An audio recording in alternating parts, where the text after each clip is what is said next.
Hello, today we're going to be reviewing Swamp Thing number 89, written by Rick Veitch, with artwork by Tom Mandrake. So this is continuing the most infamous unpublished DC story in DC Comics history.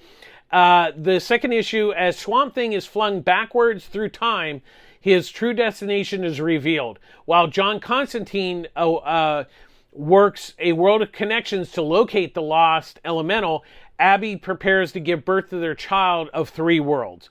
So, I won't go into too much detail, but basically, this was supposed to come out in 1989, and the cover that had Swamp Thing's head on the cross for Christ got everybody in an uproar, and DC basically squelched the book or this storyline. So we're finally getting to see the storyline.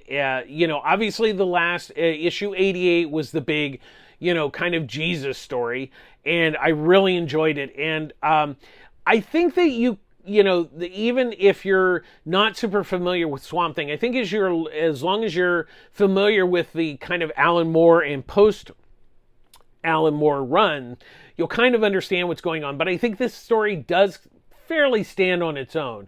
Because you just have to know that, Swamp Thing's stuck in time travel. And, there's all this other stuff going on. I mean, yes, there's story elements that are, do fit in from the previous issues, but I think you can read this. First and foremost, I'm so glad that DC is finally doing this. Now, the original artist, Michael Zulli, he had passed away. He had only penciled the first issue. So Tom Mandrake came in, and I think he's really a perfect artist to kind of take over, because his art is very much from that period in, the late 80s. And he's definitely known for his more horror type books. I mean, he did superhero books. One of my favorite books that he did was Night Force with Marv Wolfman.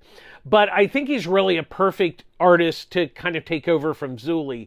And it really shows. And I'm liking where the story is going. I also like how they're doing backups. Tom Mandrake does kind of a post thing about doing the artwork and how he came to be about on the book and everything. And, it's just really great that this is finally seeing print. It's not as blasphemous as everybody thought, and it's just really good storytelling. So what did you think? Did I miss anything in my review? Let me know in the comments below, and make sure you subscribe so you don't miss any upcoming reviews. And thanks for watching. Bye-bye.